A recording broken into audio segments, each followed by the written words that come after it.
Olá, sejam todos bem-vindos a mais uma unidade do curso online Ensino Coletivo de Instrumento Musical, Concepções, Espaços e Práticas. Meu nome é Flávia Maria Cruvinel, sou professora da Escola de Música e Artes Cênicas da Universidade Federal de Goiás e sou colaboradora e criadora de conteúdo do projeto Arte Toda Gente, realizado pela Universidade Federal do Rio de Janeiro, em parceria com a Fundação Nacional das Artes, Funarte. Vamos tratar nessa quinta semana deste curso sobre o ensino coletivo de instrumento musical como educação popular. Antes de traçar esse caminho teórico, né, a partir dos meus objetos de pesquisa e de estudo, primeiramente enfocando o ensino coletivo como uma metodologia eficiente que transforma o ser e, consequentemente, a sociedade. Em um segundo momento, fiz um trabalho de análise das categorias da educação popular e observando as características do ensino coletivo de instrumento musical que irei, então, compartilhar com vocês hoje nessa aula. Antes de iniciarmos sobre especificamente o ensino coletivo como ensino educação popular, né? Gostaria de compartilhar o contexto, né, que nós já começamos a abordar nas primeiras aulas. Como se sabe, nós viemos um paradigma de educação musical calcada muito do modelo epistemológico eurocêntrico, né? Numa perspectiva de uma ideologia do dom, mas de um dom como algo dado, herdado de forma divina, não como algo construído socialmente, né? Então, a partir desse enfoque conservatorial, né, de um modelo único, hegemônico, desejado, que é o virtuose, nós calcamos o ensino do instrumento musical de uma forma extremamente direcionada à formação de um perfil de músico até algum pouco tempo atrás. Então, a história, né, da observância das culturas, da diversidade cultural, da diversidade dos repertórios, dos múltiplos espaços e múltiplos contextos de atuação do educador musical, né, e as novas formas de pensar, fazer e relacionar, né, com o aluno, com como relacionar, né, a partir de uma educação crítica e transformadora, né, com base no diálogo, é algo que remete, né, às metodologias ativas, mas no Brasil, sobretudo, a partir dos anos 60, 70, né, e sobretudo, mais notadamente, nos anos 80 no Brasil, né. Toda essa questão, né, do modelo do virtuose como o desejável vem muito de uma concepção de cultura, né, a partir do modelo clássico, né, de cultura que privilegia o conhecimento da cultura europeia, né, dos repertórios europeus, das obras de arte europeia, em detrimento de outras culturas, né? Então, a partir desse conceito, há uma hierarquização, né, da cultura ou das culturas como uma cultura europeia, seria considerada uma cultura a partir de um processo civilizatório como uma alta cultura, né? Ou seja, uma cultura excludente, uma cultura para poucos, né? E então, a partir das metodologias ativas no final do século XIX, nós começamos a se abrir mais a partir do conceito, da construção do conceito antropológico de cultura, reconhecendo as culturas como algo a ser valorizado, ou seja, não existem culturas maiores ou menores, mas culturas que fazem parte do modo de vida de determinado povo, determinada sociedade. Então, a partir, né, dessa concepção antropológica, há então uma convergência para a aceitar-se culturas, né, como culturas como algo mutável, né, que está relacionada a cada povo, a cada tempo e espaço, e que não necessariamente deve ser hierarquizada, né? Então, dito isso, numa história recente do Brasil, né, vamos pegar aí os anos 80, nós tivemos uma série de questões relacionadas à abertura política do Brasil, ao fortalecimento dos movimentos sociais, né? O fortalecimento do setor cultural com a criação do Ministério da Cultura em 85, né? E uma grande avanço, né, na área da cultura e da educação, a Constituição de 88, né, e obviamente da democracia brasileira, né, a nossa Constituição Cidadã prevê no seu artigo 215 a cultura como direito, né? Então, e ao mesmo tempo prevê também a autonomia da universidade e a indissociabilidade do ensino, pesquisa e extensão. Então, há também um fortalecimento não somente da pesquisa, mas dos projetos de extensão. Então, a partir dos anos 80, 90, nós começamos a ver no cenário brasileiro uma série de projetos de ação social, organizações não governamentais, que são espaços não formais de ensino, né, e de educação musical, a ofertarem música, né? Música como uma das atividades para inclusão social, né? Então, variados projetos de ação social surgiram, tendo como a música como o mote principal, um dos motes principais para exatamente trabalhar, né? Vamos dizer assim, a inclusão das crianças e dos jovens, né? Então, é dessa época, dos anos 90 a 95, o Projeto Guri, nós temos Meninos do Morumbi, né? O Projeto Vila Lobinhos um pouco à frente, o Projeto Axé, o Projeto Pracatum, Projeto, enfim, Volta Redonda. Então, vários projetos começam a surgir e tendo a música e a cultura, né, e outras linguagens artísticas como uma atividade central dentro dessas organizações. Então, primeiramente esclarecendo então que a educação musical, a partir desse momento, ela volta, né, a estar bem presente em espaços não formais de ensino, né, sobretudo espaços ligados a esses projetos de ação social, que muitos são ligados a associações, a sociedades civis e outros até a igrejas, enfim, são diversos modelos e arranjos na construção dessas entidades, né? Então, são contextos muito utilizados, né? São contextos emergentes, onde envolvem comunidades, igrejas, empresas, produtoras, enfim. E o ensino coletivo de instrumento musical é a metodologia utilizada nesses espaços. Obviamente, por um motivo bastante óbvio, né? E bastante lógico.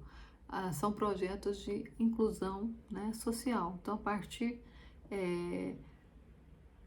da demanda de alunos, nós precisamos de ofertar aulas para maior número de pessoas, né? Então, o ensino de instrumento individual, ele não é exatamente um ensino que democratiza o acesso, já que o atendimento é individual, aluno-professor.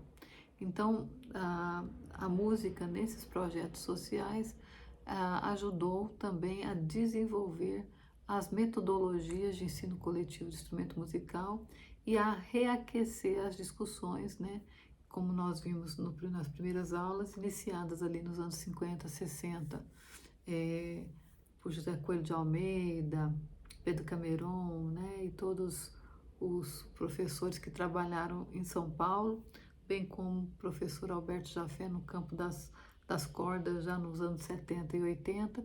Então a gente vive aí um crescendo de uma demanda e uma diversificação também dos instrumentos musicais dentro desses espaços alternativos de formação, né? Então, no espaço alternativo, né, e também a premissa maior do ensino coletivo de instrumento musical na qual eu trabalho, é, é entender a música como parte da formação, né, então, do ser humano, né, então um direito, né, como nós vimos, constitucional de acesso à cultura e à formação, entendendo então que a música e as artes podem fazer parte da formação desse ser humano e desse cidadão, né?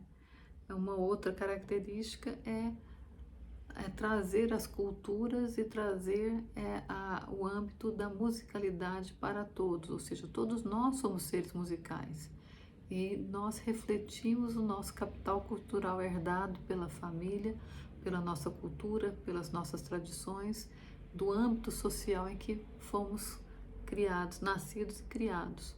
Então, não há como mensurar, né, valores de melhor melhor cultura ou melhor música ou não. Então, no ensino coletivo, nós trabalhamos com a concepção de que todos somos seres musicais e que trazemos uma bagagem cultural que deve ser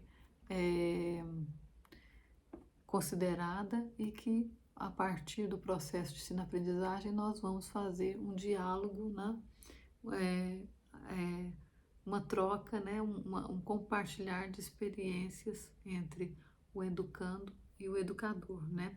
E bem freirianamente falando, né? O educando muitas vezes se torna educador e o educador muitas vezes se torna educando, né?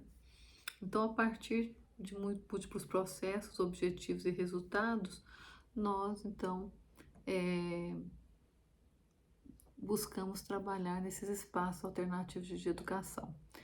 Os espaços alternativos de educação não formais, né, são espaços e assim como também onde o ensino coletivo é trabalhado, que também o ensino coletivo pode ser trabalhado no ensino formal, na educação básica, como vem sendo trabalhado em muitas escolas, né? Ou também em escolas especializadas, como vem sendo trabalhado também em cursos de extensão nas universidades, ou também em currículos, né, de graduação. Muitos instrumentos são trabalhados, instrumentos complementares ou outro tipo de arranjo, né, de instrumental, são via ensino coletivo de instrumento musical.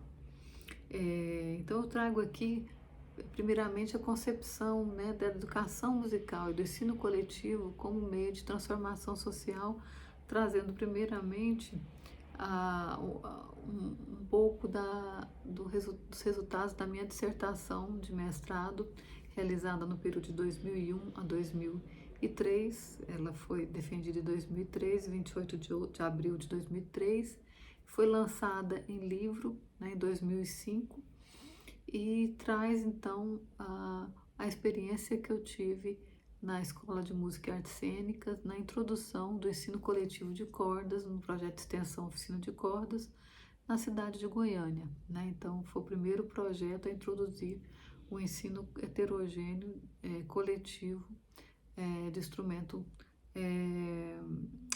na cidade de Goiânia, via projeto de extensão.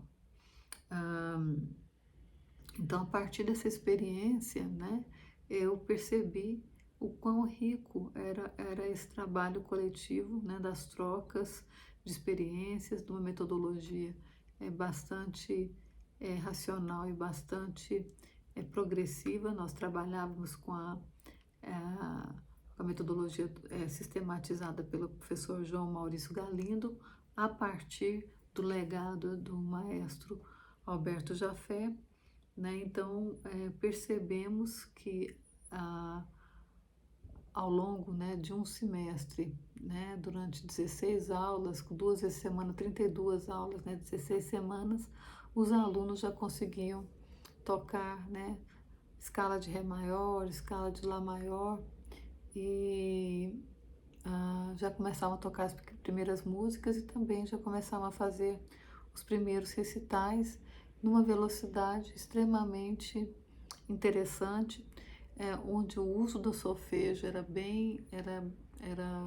bastante utilizado, né? Nós trabalhamos com o conceito de teoria aplicada, como foi falado, né? Então, aprendíamos um conceito, solfejávamos, entendíamos, solfejávamos, tocávamos, né? Então, era um trabalho, é um trabalho extremamente ativo em que leva o aluno a ter essa experiência musical, mas ao mesmo tempo compreendendo, né, o conteúdo e ao mesmo tempo aplicando, né, imediatamente. Então, a partir dessa experiência de 2 anos, eu passo a fazer a minha investigação do doutorado, a partir do mestrado, aliás, a partir de Paulo Freire, né, com referencial teórico da metodologia ativa, né, trabalhando esse educador musical como mediador, um facilitador do processo de ensino-aprendizagem, não um detentor do conhecimento, né, onde o professor ali está mediando pessoas que vieram de variadas localidades, que têm no corpo uma musicalidade, cada um ao seu tempo e ao seu desenvolvimento, e todos ali praticando música, numa metodologia bastante, como eu já disse, eficiente, né? Então, a primeira, eu parti, né, a pesquisa de duas hipóteses, uma metodológica, didático-metodológica, e a outra no campo social, né, sociológico. Então, minha primeira hipótese era o ensino coletivo de instrumento de cordas, promovia a iniciação instrumental, ou seja, que o ensino coletivo de cordas era eficiente na iniciação instrumental, o que foi comprovado. E o ensino coletivo de cordas, né, promove a transformação do ser humano e, consequentemente, da sociedade. Essa hipótese é um pouco mais ousada, né, e utópica, mas de qualquer forma a gente comprovou a mudança de comportamento desses alunos, né, ao longo dos semestres, né? Então, como resultado, né, então nós fizemos toda tivemos dois grupos que fizeram o mesmo programa, né, o mesmo processo de iniciação do zero, os instrumentos, já de forma heterogênea, violino, viola, violoncelo e contrabaixo.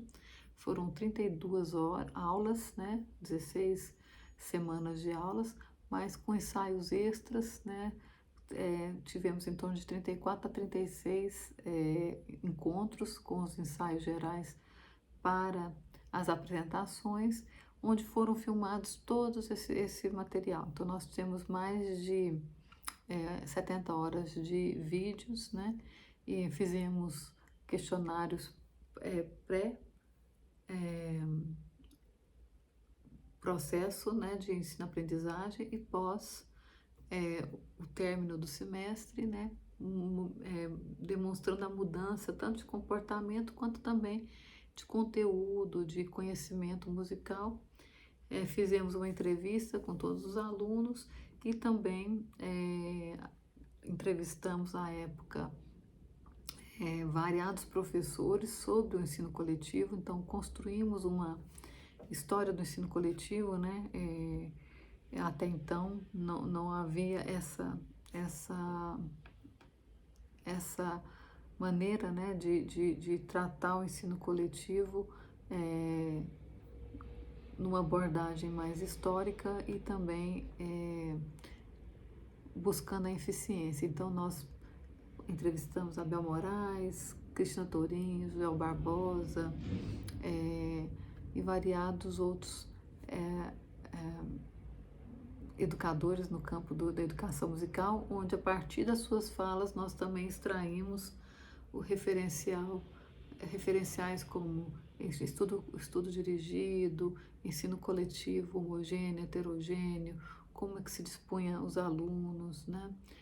Como que era o processo de aprendizagem, quais metodologias, os benefícios para os alunos. Então, todo o trabalho, né, buscando com que esses professores pioneiros da educação musical ligado ao ensino coletivo traziam para nós de bagagem da sua experiência profissional. E, ao mesmo tempo, obviamente, a revisão de literatura, à época, todas as dissertações e teses que haviam sido publicadas no Brasil e no exterior por educadores musicais, né, brasileiros. E, por fim, esse material todo nós colocamos para uma observação, né, por um júri que observou tanto a minha análise quanto os depoimentos e as aulas, né? E então chegamos aos seguintes resultados. Numa época, né, 2003, em que o ensino coletivo ainda era muito marginalizado, né? Então as pessoas não acreditavam na eficiência do ensino coletivo, né? E acreditavam que somente nós tínhamos que iniciar os alunos somente com o ensino individual de instrumento, né? Que então o ensino coletivo vem romper, né? Tanto com essa tradição, como também uma tradição de teste de aptidão, né? Porque não raro alguns projetos trabalham com seleção de sorteio, né? Alguns trabalham com teste de seleção, que são pouquíssimos, mas teste de aptidão, porém a grande parte trabalha com quantidade de vagas, né? Então, ali, se tiver vagas para todos, todos vão fazer a aula independente de teste de aptidão, porque isso vamos dizer assim, é trabalhado ao longo do semestre, ou seja, se o aluno vai se encantar pela música, se vai gostar de estar naquele ambiente, isso é uma construção que vai acontecendo ao longo do processo, né? Então, como resultados, depois de toda essa coleta, nós chegamos aos seguintes pontos, né? Que há, né, a eficiência na metodologia de ensino coletivo de cordas na iniciação instrumental, né, que os elementos técnicos musicais para a iniciação do instrumento é acelerado, ou seja, é acelerado porque tem a carga horária no mínimo é 2 vezes a semana, tem grupos que tem 3 vezes a semana, né? As bandas, não raro, tem todos os dias, né? Então, realmente, o desenvolvimento dos elementos técnicos musicais são acelerados porque, além de trabalhar em conjunto, existe toda uma frequência em que os alunos estão expostos ao instrumento, ou seja, estão praticando os instrumentos. O resultado musical acontece de maneira rápida, motivando os alunos a darem continuidade aos estudos, né, dos instrumentos, ou seja, a sonoridade do grupo ela é mais agradável, mais estimulante para os alunos, né, do que uma sonoridade de um aluno iniciante, né? Então, a mistura de agudos, médios e graves e de né, alunos mais afinados com alunos não tão afinados vão preenchendo e vão mudando sonoramente, né, uma sonoridade mais agradável, né, e mais motivante para que os alunos continuem, né, nos estudos. O desenvolvimento da percepção auditiva, coordenação motora, concentração, memória, raciocínio, agilidade, relaxamento, disciplina, autoconfiança, autonomia, independência, senso crítico, cooperação, solidariedade, entre outros. Todas essas palavras foram citadas ou foram tanto pelos observadores, pelos alunos ou pela nossa observação, né? Houve também mudança de comportamento, de atitudes e de condutas, né? Ou seja, né, houve uma mudança na vida daqueles sujeitos, né? Também uma mudança grande nas relações interpessoais entre sujeitos, contribuindo de maneira significativa no processo de desenvolvimento de aprendizagem, causando maior motivação, expressão de afetividade, autovalorização e autoestima. Porque os alunos, isso foge um pouco do controle dos professores, né? Então, por exemplo, os alunos passam a eles mesmos fazerem os seus arranjos. Então, por exemplo, um aluno com mais dificuldade fala, vamos chegar mais cedo, vamos estudar, ou eu passo para sua casa para a gente estudar juntos. Enfim, então há uma interação interpessoal que foge do controle do professor, né? O professor é um mediador daquelas potencialidades, aquelas pessoas, porém ele não controla, ele não tem um controle total sobre todas essas pessoas, o que é muito bom, o que faz o processo ser mais fluido, mais acelerado, mais motivante, porque as pessoas são todas, são sujeitos ativos, né? Que vão, a partir da sua perspectiva, contribuindo para o processo de ensino-aprendizagem colaborativo, né? Um outro resultado, a performance em grupo, em apresentações musicais, além de ser um fator de motivação, trouxe segurança e desinibição aos alunos. Por exemplo, os alunos, quando são individuais, né, a aula individual, o primeiro momento, então, por exemplo, quando eu tenho alunos de 5, 6 anos, eu sempre entro, toco junto, né, ou coloco outras pessoas para tocar junto, até eles chegar naquele momento deles sozinhos se apresentar, né. Então, a segurança do grupo é muito interessante, então ela motiva. Então, geralmente, os alunos que vão tocar, né, como solistas ou individualmente, quando não se tem um preparo psicológico, um preparo também motor, físico, psicológico para a performance, né, o que a gente chama de psicologia da performance, pode ser traumatizante, porque o professor não preparou suficientemente o aluno e acabou se expondo o aluno, né, de uma forma que poderia, né, ter sido evitada. Então, então o cuidado com a exposição pública, né, então os professores sempre indo junto, ajudando, fazendo arranjos, até que o aluno ele consiga, né, estar naquele momento inteiro na sua performance. E a do grupo já é o contrário, as pessoas todos querem participar. Se na performance individual muitos alunos acabam não indo na performance ou desmarcando ou não sendo um processo de prazer, pelo menos no início, mas isso tudo depende da maneira como o professor trabalha, né, o psicológico do aluno. Já nas aulas coletivas, as apresentações públicas, é uma festa, né? É um congraçamento, é um compartilhar de emoções e experiências.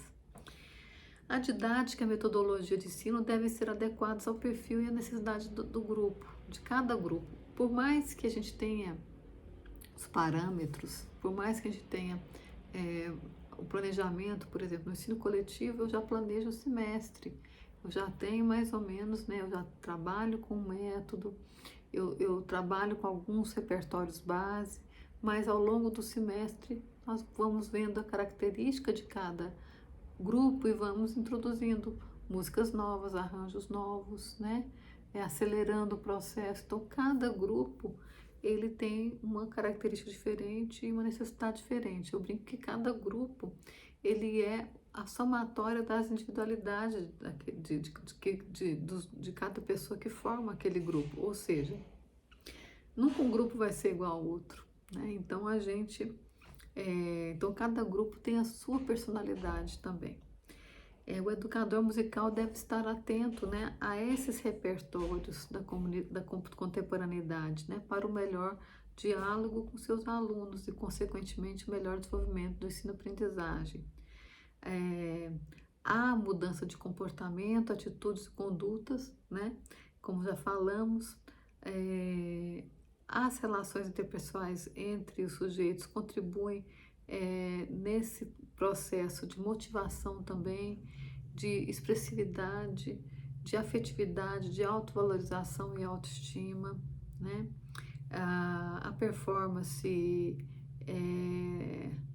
também então traz todo esse diálogo, né, com os alunos, enfim, né? Então são resultados que foram dando a partir da literatura e a partir das observações e a partir da, da, do próprio depoimento dos sujeitos, nos levou a confirmar as duas hipóteses que nós propusemos no início do estudo, né? Então, avançando um pouco mais, né? Então, a partir do momento em que eu já me interesso mais os estudos, não só da obra de Paulo Freire, mas de outros autores ligados à pedagogia crítica e ao que se denomina educação popular, né? Eu então comecei a fazer um paralelo entre essas categorias que eu tinha encontrado, né, no meu trabalho de mestrado com as categorias da educação popular a partir da literatura, da revisão de literatura. Então, a partir, né, de vários autores da pedagogia crítica e da educação popular, eu, então, tracei 9 categorias que colocando o ensino coletivo como educação popular. Tanto a educação crítica quanto a educação, o ensino coletivo trabalha para a formação urbana, humanização, a cultura, a conscientização, o diálogo, a participação, a partilha, a democratização do acesso e a transformação da sociedade. Então, discorrendo um pouquinho mais sobre essas categorias, a formação humana, então a gente tira aquele paradigma da formação do virtuoso, a formação do músico profissional. Não, a música, ela é um direito, a música faz parte da formação integral do ser humano, ou seja, é um entendimento que a música é um conhecimento fundamental para a formação humana, né? Então, nesse ponto, o ensino coletivo, assim como a educação popular, trabalham a educação para a formação humana e, no caso, nós, enquanto ensino coletivo, trabalhamos o ensino coletivo, ou seja, a música por meio do ensino coletivo de instrumento musical como parte da formação humana. Uma segunda categoria é a humanização, né? Então, a gente entende como parte desse processo pedagógico para o desenvolvimento crítico do educando que está presente nas duas metodologias, tanto na educação popular quanto no ensino coletivo, partindo do princípio que a consciência é uma construção que se dá a partir do conhecimento acumulado das experiências vividas. Então, essa humanização, então, parte dessa questão da consciência crítica, mas da consciência sobre si também. Então, a gente sempre está pedindo para que os alunos se observem, se auto-refletam, se autoavaliem, façam a auto-reflexão do seu desenvolvimento, ele mesmo se autoavalia em relação aos seus pares, né? E nesse contexto de diálogo, né? de dialógico, então há esse processo de desenvolvimento, né? Da criticidade em relação aos alunos, né? A outra categoria, cultura, né? A educação como um processo formativo, né? Constituinte da cultura de cada povo, né? Ou seja, a educação e a música faz parte desse processo cultural de cada povo, um acúmulo histórico de construção coletiva, né? Então, a música é um patrimônio cultural, né? Então, tanto a educação quanto a música trabalham com esse aspecto, né, cultural, né? E também da cultura no sentido de acúmulo, né, do conhecimento e das práticas, dos saberes de determinado povo, determinada sociedade. A outra categoria é a conscientização, né, como parte do processo pedagógico para o desenvolvimento crítico do educando, que está prestes a estar presente nas duas metodologias, né? Então, a consciência, né, ela se dá, né, nessas experiências vividas, né? Ela se dá a partir desse conhecimento acumulado também. Então, a partir da crítica, nós temos uma conscientização de quem somos, né? E para onde iremos, qual que é o nosso lugar no mundo, né? Uma questão também identitária. O diálogo, né? Tanto o diálogo como estratégia pedagógica, né? Uma parte primordial na prática musical em grupo, uma construção coletiva de repertório, resultado musical e das apresentações públicas. Então, eu sempre trabalho com meus alunos numa perspectiva de diálogo, de perguntas, de instigá-los a pensar, a participar, né? Então, o diálogo e a participação é sempre bem-vinda e sempre instigada. Então, a próxima categoria é participação, né? Onde que todos os estudantes devem, né, participar daquela aula. Então, deve ser uma prática usual do professor, por meio do diálogo, trazer a participação dos alunos, no sentido de despertar essa consciência de si, do grupo, né, da realidade, do pensamento crítico reflexivo, né, do seu papel no grupo, seu papel da sociedade, né.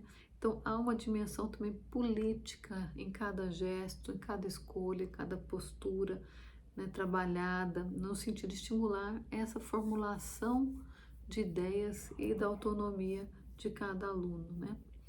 E essa sétima é a partilha dos conhecimentos musicais, né? A partilha das experiências, né? Então, quanto mais se participa, se tem também a liberdade de partilhar impressões, de partilhar músicas, de partilhar, né, ideias num processo de constante retroalimentação.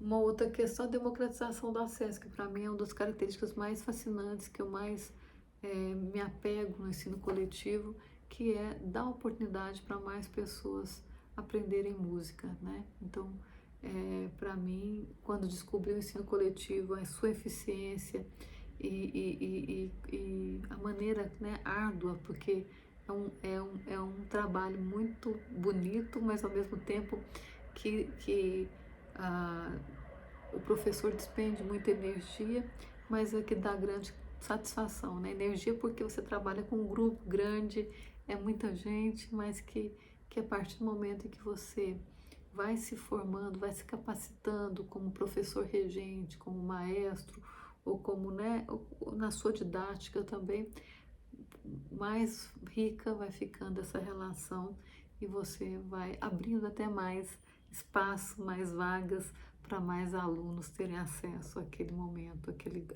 para fazer parte daquele grupo. E por fim, a transformação da sociedade. E como eu disse, há uma transformação, né, do ser humano e eu acredito que a partir dessa transformação do ser, né, se a gente conseguir formar cidadãos mais críticos, mais reflexivos, que respeitem a diversidade, que respeitem o outro, que escutem, que dialoguem, que tenham sensibilidade de percepção, o mundo com certeza ficaria melhor, né? Então, a transformação do ser pela educação e pela cultura, ela com certeza promoverá a transformação da sociedade. Então é isso, eu agradeço a atenção de todos, espero que vocês tenham gostado um pouquinho dessas explanações sobre educação musical e transformação social e ensino coletivo como transformação, como educação popular, e aguardo vocês no nosso próximo encontro. Até lá!